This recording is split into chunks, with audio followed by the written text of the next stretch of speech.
حضرات محترم، آج 18 رمضان ہے۔ 17 رمضان کو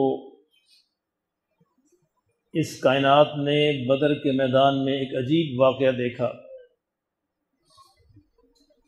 جس واقعے نے پوری انسانیت کی تاریخ کو الٹ کے رکھ دیا۔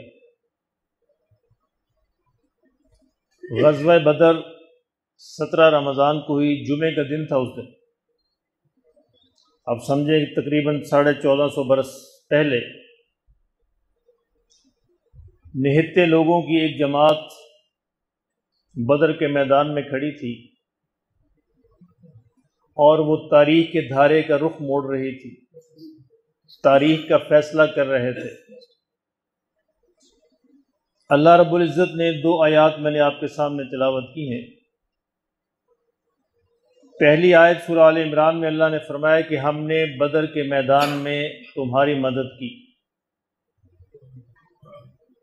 اس لیے غزوہ بدر کا اصل پیغام یہ ہے کہ اللہ کی مدد کس طرح آتی ہے، وہ کون سے شرائط ہیں، وہ کون سے ضوابط ہیں جن کو پورا کرنے سے اللہ اپنی مدد کو بھیجا کرتے ہیں۔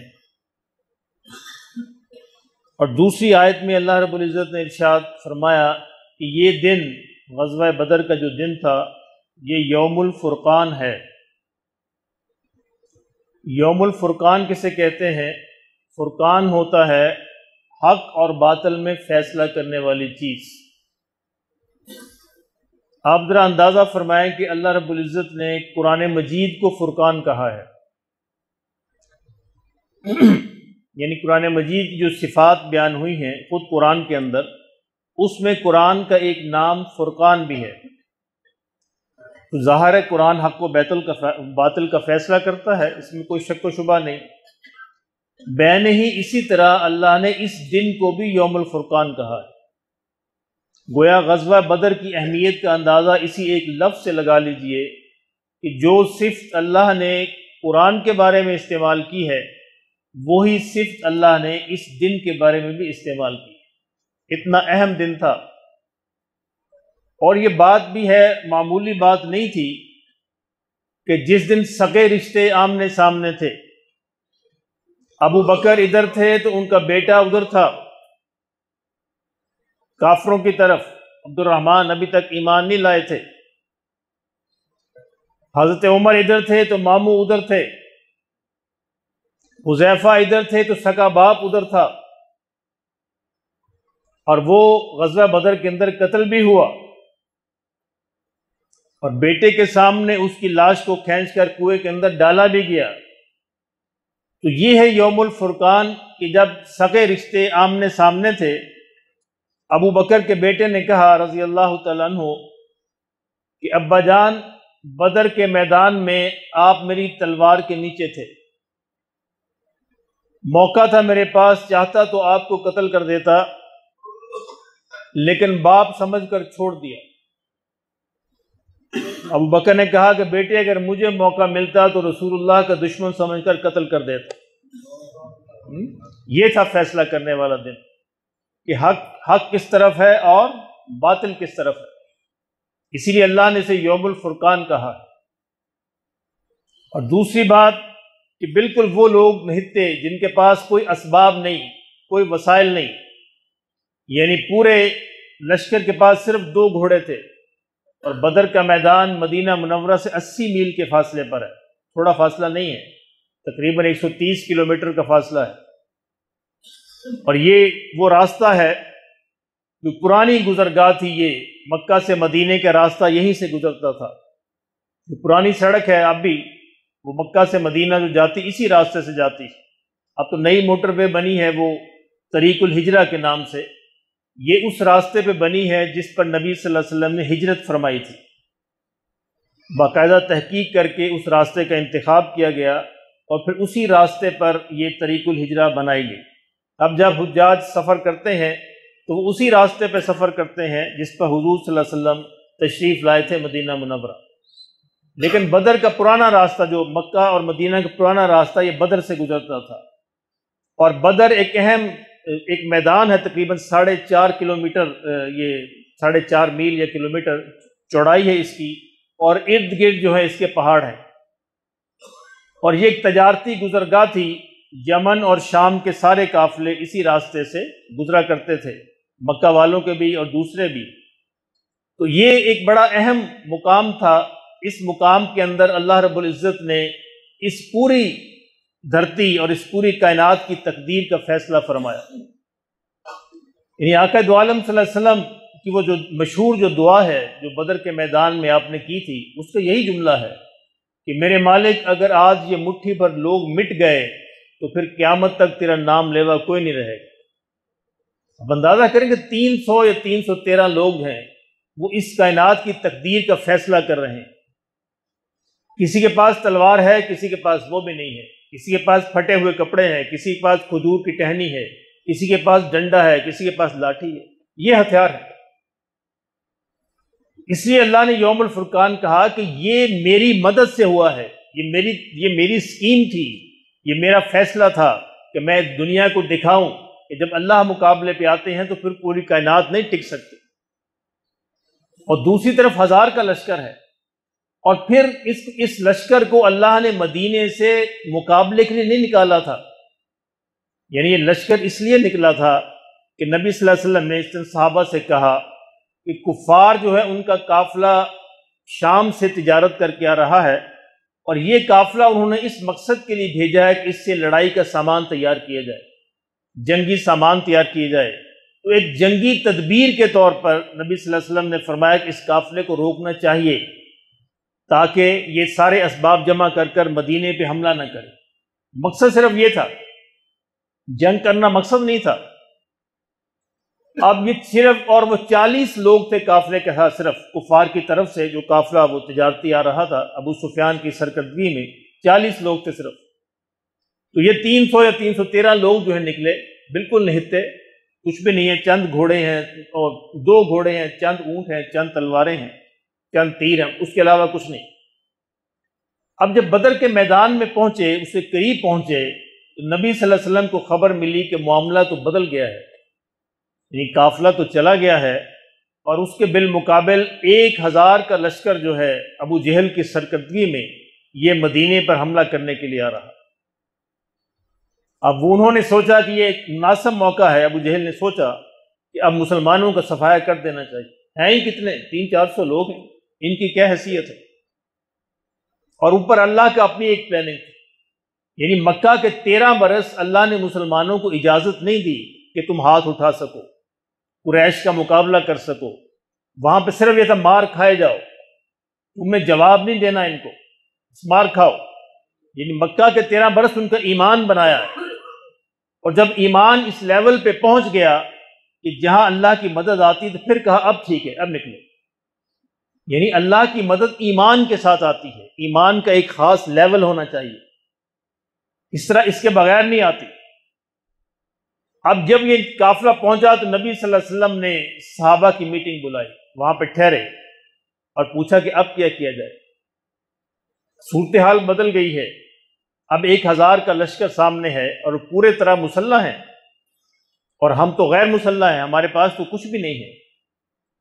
سعد بن معاذ نے کہا رضی اللہ تعالیٰ عنہ، انصار کے سردار تھے، انہوں نے کہا کہ یا رسول اللہ صلی اللہ علیہ وسلم، اگر آپ کہیں گے کہ سمندر کے اندر چھلانگ لگا دو، ہم اس کے لیے بھی تیار ہیں، ہم پیچھے ہٹنے والے نہیں ہیں، کوئی حرج نہیں اگر ہمارے پاس کچھ نہیں، لیکن ہم آپ کے ساتھ چلیں گے، دائیں بائیں آگے پیچھے، جہاں آپ کہیں گے ہم چلیں گے، اور جس طرح کہیں گے چلیں گے۔ مقداد ابن اسود رضی اللہ تعالیٰ عنہ کھڑے ہوئے، یا رسول اللہ صلی اللہ علیہ وسلم، ہم موسیٰ کی امت نہیں ہیں، ہم محمد کی امت ہیں صلی اللہ علیہ وسلم۔ موسیٰ کی امت نے کہا تھا کہ موسیٰ تم جاؤ، تمہارا خدا جائے، جا کے لڑو، ہم تو یہاں بیٹھے ہیں۔ یا رسول اللہ صلی اللہ علیہ وسلم، آپ اگر حکم دیں تو جہاں تک آپ چاہیں گے چلیں گے، اور جس طرح آپ کہیں گے اسی طرح کریں گے، ہم آپ کا ساتھ دیں گے۔ نبی صلی اللہ علیہ وسلم نے بڑی خوشی کا اظہار فرمایا کہ بس پھر ٹھیک ہے، انشاءاللہ فتح ہمارے مقدر میں۔ اور آپ نے وہاں پہ اپنی صفیں جو ہے ترتیب دی، اور ایک جگہ پہ پڑاؤ کیا۔ ایک صحابی حباب رضی اللہ تعالیٰ عنہ نے کہا کہ یا رسول اللہ صلی اللہ علیہ وسلم، یہاں پہ آپ اپنی رائے سے ٹھہرے ہیں یا اللہ کا حکم ہے؟ حضور نے فرمایا کہ نہیں، میری اپنی رائے ہے، اللہ کا حکم نہیں ہے۔ انہوں نے کہا کہ پھر میری رائے یہ ہے کہ اس جگہ کو تبدیل کر لیجیے، پانی کا چشمہ تھوڑی دور ہے، پانی کا کنواں، تو ہمیں اس سے قریب ٹھہرنا چاہیے تاکہ ہم اس پہ قبضہ کر لیں، یہ ایک جنگی تدبیر ہے۔ حضور صلی اللہ علیہ وسلم نے ان کے مشورے کو پسند فرمایا اور ان کے مشورے پر آپ نے جگہ تبدیل کر لی، وہاں پہ پڑاؤ ڈالا، کفار کا لشکر بھی پہنچ چکا تھا۔ حضور صلی اللہ علیہ وسلم کے لیے ٹیلے پر، ایک اونچا ٹیلا تھا، اس پر آپ کے لیے خیمہ لگایا گیا تاکہ آپ یہاں پر قیام کریں اور یہاں سے لشکر آپ کو پورا نظر آئے گا اور آپ اس سے قیادت فرما سکیں، وہاں سے ہدایات بھیج سکیں۔ اللہ اکبر۔ سیدنا علی رضی اللہ تعالیٰ عنہ کہتے ہیں کہ بدر کے میدان میں سب سے مشکل مرحلہ یہ تھا کہ جب یہ پوچھا گیا کہ حضور صلی اللہ علیہ وسلم کے اس خیمے پر کون جو ہے وہ پہرے داری کرے گا، کہا کہ سب سوچ میں پڑ گئے، کیونکہ پورے کے پورا 1000 کا جو لشکر تھا اس کی ساری نگاہ اسی خیمے کی طرف تھی کہ اس پہ حملہ کرنا ہے۔ کہا کہ سب سے پہلی جو آواز تھی وہ ابو بکر کی تھی رضی اللہ تعالیٰ عنہ۔ تو حضرت علی فرمایا کرتے تھے، لوگوں تمہیں معلوم نہیں، ہم میں سب سے بہادر ابو بکر ہے، ہر مشکل موقع پہ سب سے پہلی آواز ان کی ہوا کرتی تھی۔ ابو بکر نے کہا کہ یا رسول اللہ میں حاضر ہوں، اور پوری رات جو ہے، اگلا پورا دن جو ہے وہاں پہ پہرا دیا۔ اور پھر یہ منظر دیکھنا بھی ابو بکر کی قسمت میں تھا کہ اللہ سے راز و نیاز کس طرح کیے جاتے ہیں۔ نبی صلی اللہ علیہ وسلم نے پوری رات جو ہے وہ سجدے کے اندر گزاری، کبھی قیام کرتے، کبھی رکوع کرتے، کبھی سجدہ کرتے۔ کیا سبق ملا؟ کہ کسی بھی مشکل مرحلے کے اندر سب سے پہلے اللہ کو پکارنا ہے، سب سے پہلے توجہ اللہ کی طرف ہو، اللہ کی طرف نگاہ ہونی چاہیے، اللہ کی مدد حاصل ہونی چاہیے۔ تو حضور سجدے میں گر کے مسلسل دعا کر رہے تھے کہ یا اللہ ان کمزوروں کی مدد فرما، ہمارے پاس تو کچھ بھی نہیں ہے، تیرا ہی سہارا ہے، تیرا ہی آسرا ہے۔ اور یہاں تک فرمایا کہ یا اللہ اگر یہ جماعت مٹ گئی تو روئے زمین پر تیرا نام لیوا کوئی نہیں رہے گا، پوری کائنات میں صرف یہ 300 لوگ ہیں جو تیرا نام لیتے ہیں، اور کون ہے نام لینے والا؟ حضرت ابو بکر رضی اللہ تعالیٰ عنہ کھڑے تھے، فرمایا، عرض کیا کہ یا رسول اللہ صلی اللہ علیہ وسلم اب بس کیجیے، بڑی گریوزاری آپ نے کر لی، اب اللہ کی مدد آئے گی۔ نبی صلی اللہ علیہ وسلم سر اٹھایا اور اس کے بعد آپ نے فرمایا، ابو بکر کل یہاں جو ہے ان کی لاشیں گریں۔ اللہ نے بشارت دے دی، آپ نے جگہ متعین فرما دی کہ یہاں جو ہے کفار کے جو سردار ہیں ان کی لاشیں یہاں پہ گریں، اور 70 سردار مارے گئے، معمولی نہیں ہے، جن کے ہاتھوں کچھ بھی نہیں تھا 70 سردار قتل ہوئے، جو بڑے بڑے سردار تھے، ابو جہل، عتبہ اور شیبہ اور ولید، یہ سارے کے سارے نہتے لوگوں کے ہاتھوں مارے گئے، پورا مکہ اجڑ کے رہ گیا۔ دوسرے دن جب جنگ کا آغاز ہونے لگا، نبی صلی اللہ علیہ وسلم نے صفوں کو سیدھا فرمایا۔ اب صفوں کو سیدھا فرما رہے تھے تو آپ کے ہاتھ میں تیر تھا، تیر کے ساتھ آپ سب کو کہہ رہے تھے بالکل سیدھے ہو جاؤ۔ اسود ایک صحابی ہیں، تو ان کو آپ نے تھوڑا سا ان کے پیٹ میں تیر چبھویا کہ تھوڑا پیچھے ہو جاؤ، تم آگے ہو۔ اللہ اکبر، یہ ہوتے ہیں مسلمانوں کے کمانڈر ان چیف، سپہ سالار۔ اللہ ہمیں، کاش ہمیں بھی کوئی منظر اللہ نصیب فرما دے کہ اس کا وہ ایک حصہ۔ حضرت اسود نے کہا کہ یا رسول اللہ صلی اللہ علیہ وسلم، آپ نے مجھے تکلیف پہنچائی ہے، مجھے اس کا بدلہ چاہیے۔ کوئی تصور کر سکتا ہے کمانڈر ان چیف سے یہ کہے، سپہ سالار سے یہ کہے، یا رسول اللہ صلی اللہ علیہ وسلم آپ نے مجھے تیر سے تکلیف پہنچائی ہے، مجھے اس کا بدلہ چاہیے۔ اللہ قربان جاؤں، یہ محمد رسول اللہ تھے صلی اللہ علیہ وسلم۔ آپ نے اپنی شکم مبارک سے قمیض کو اٹھا دیا کہ اسود بدلہ لے لو، سب بدلہ لے لو۔ حالت جنگ ہے، معمولی حالت بھی نہیں ہے، عام حالات نہیں ہے۔ اس حالت کے اندر بھی آپ نے کہا کہ نہیں، یہاں کا بدلہ یہیں پہ ہو جائے، آخرت کے اندر نہیں ہونا چاہیے۔ قمیض مبارک سے کپڑا اٹھایا تو اسود دوڑ کر لپٹ گئے اور بوسہ دینا شروع کیا کہ یا رسول اللہ صلی اللہ علیہ وسلم، یہ تو ایک بہانہ تھا، اب میں نے سوچا پتہ نہیں آج میری موت یہاں پہ آ جائے، پتہ نہیں کون جیے کون زندہ رہے، تو آخری دفعہ آپ کے جسم میں اثر کو بوسہ دینا چاہتا تھا۔ یہ کیسے ہو سکتا کہ آپ مجھے تکلیف پہنچائیں؟ یہ تو ممکن نہیں تھا۔ میں نے تو ایک بہانہ بنایا تھا کہ جسم اقدس کو بوسہ دے دوں، شاید اس بوسے کے بدلے میں جہنم سے بچ جاؤں، آپ کے جسم کے ساتھ میرا جسم مس ہو جائے، ٹچ ہو جائے۔ تو یہ وہ حالات تھے جن کے اندر یہ جنگ ہوئی ہے۔ تو بہرحال یہ تفصیلی واقعات ہیں. عرض کرنے کا مقصد یہ تھا کہ اس جنگ میں اللہ نے اپنی مدد بھیجی فرشتوں کے ذریعے سے. یہ پہلی دفعہ تھے فرشتوں کا نزول، صحابہ نے وہ نزول ہوتے دیکھا، اور صحابہ کہتے ہیں ہمیں معلوم تھا کہ کون سی لاش جو ہے وہ فرشتوں نے کی ہے اور کون سا کس کو ہم نے مارا ہے. کہتے ہیں کہ جب وہ لاش جو فرشتوں کے ذریعے جنہوں نے مارا تھا ان کی گردنیں بالکل ایسے سے مشین سے کاٹی گئی، اور جب عام بندہ کاٹتا تھا وہ ٹیڑھی میڑھی ہوتی تھی. تو یہ ہمیں اندازہ ہو گیا کہ فرشتے جو ہیں وہ اپنا کام کر رہے ہیں. حضرت عباس رضی اللہ تعالیٰ عنہ حضور کے چچا بھی تک ایمان نہیں لائے تھے. لمبا قد تھا، اتنا لمبا قد تھا کہ گھوڑے پر بیٹھتے تو پاؤں نیچے لگتے زمین پر. ان کو ایک چھوٹے سے قد کے صحابی تھے گرفتار کر لیا اور ہاتھوں میں رسی باندھ کے نبی صلی اللہ علیہ وسلم کے پاس لا رہے ہیں. اتنی بڑی شخصیت، اتنی بڑی ڈیل اور ڈول، اتنا بڑا جسم اور چھوٹے سے صحابی. اب وہ حضرت عباس سے کہہ رہے ہیں حضور سے کہ بھتیجے اس نے مجھے نہیں پکڑا، اس کی کیا حیثیت تھی؟ یہ چھوٹا سا مجھے پکڑ سکتا تھا؟ مجھے تو پکڑنے والے دو بڑے بڑے لوگ تھے جنہوں نے امامے باندھے ہوئے تھے، وہ لوگ تھے جنہوں نے مجھے گرفتار کر کے آپ کے حضور پیش کیا. تو یہ فرشتوں کی مدد تھی. میرے محترم دوستو، اس تفصیل کا وقت نہیں ہے، میں صرف یہ عرض کرنا ہے کہ جنگ بدر جس نے تاریخ کا دھارا پلٹا ہے اور جس نے قربانیاں دے کر مسلمانوں نے یہ راستہ ہموار کیا ہے کہ یہ اسلام ہم تک پہنچے، یعنی وہ راستہ بنایا ہے ان شہداء نے کہ جس پر گزر کر یہ قافلے جو ہیں اسلام کے پھر پوری دنیا کے اندر پھیلے. اگر یہ شہداء نہ ہوتے، جنگ بدر کے شہداء، نبی صلی اللہ علیہ وسلم ساری عمر جنگ بدر کے شہداء اور جنگ احد کے شہداء کے لیے دعائیں کرتے رہے، اور جنگ بدر کے اندر جنہوں نے بھی شمولیت فرمائی تھی ان کا خاص اعزاز فرماتے تھے، خاص اکرام فرماتے تھے کہ یہ بدری صحابہ ہیں. ان کا نام ہی بدری صحابہ تھا، ان کا اعزاز اور ہے. یہ بعد میں جو شامل ہوئے ان کا اعزاز اور ہے، دونوں کا کوئی مقابلہ نہیں. جب ساری جنگ جو ہے وہ اختتام کو پہنچی اور 70 کفار مارے گئے، 70 جو ہے وہ گرفتار ہوئے. انہی اندر مارے جانے والوں میں ابو جہل بھی تھا، اور ابو جہل کو آپ کو پتہ مشہور واقعہ کہ 2 بچوں نے قتل کیا، معاذ اور معوذ، 2 بچے. عبد الرحمن ابن عوف سے پوچھا کہ چچا یہ بتائیے کہ ابو جہل کون ہے؟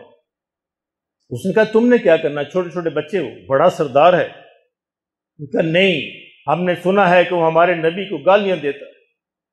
آج ہم یہ عہد کر کے نکلے ہیں مدینے سے کہ یا وہ رہے گا یا ہم رہیں گے.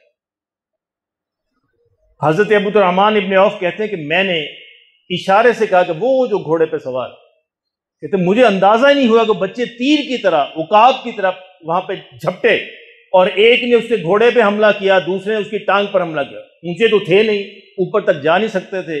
ایک نے ٹانگ پر حملہ کیا اور دوسرے نے اس کے گھوڑے پہ حملہ کیا. گھوڑا بھی گرا اور وہ بھی گرا.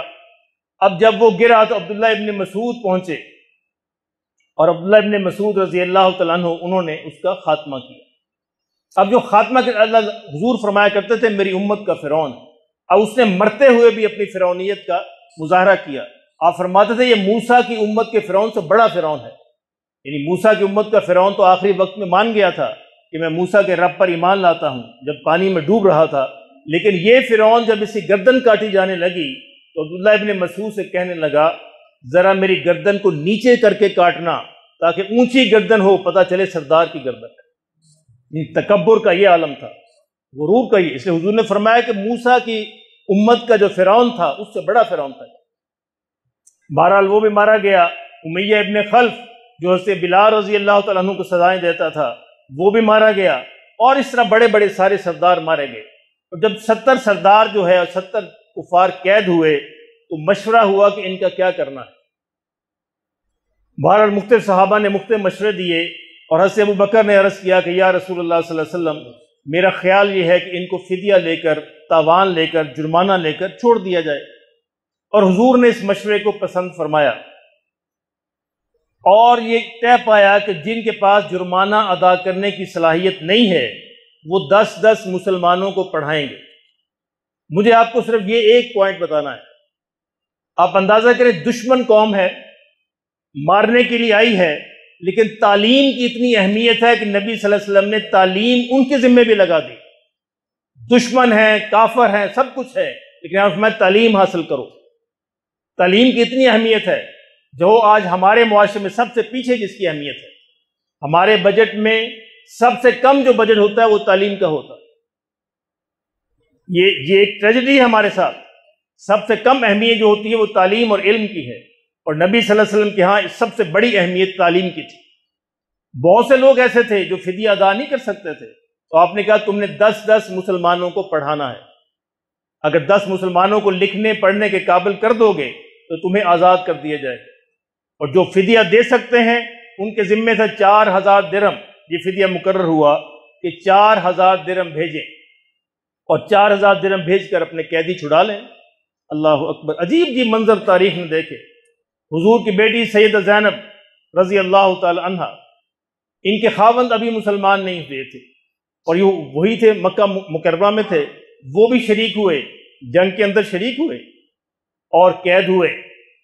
اب ان کے لیے پیغام بھیجا گیا سارے قیدیوں کے ورثاء کو کہ 4000 درہم بھیجیں، قیدی چھوڑ دیے جائیں گے.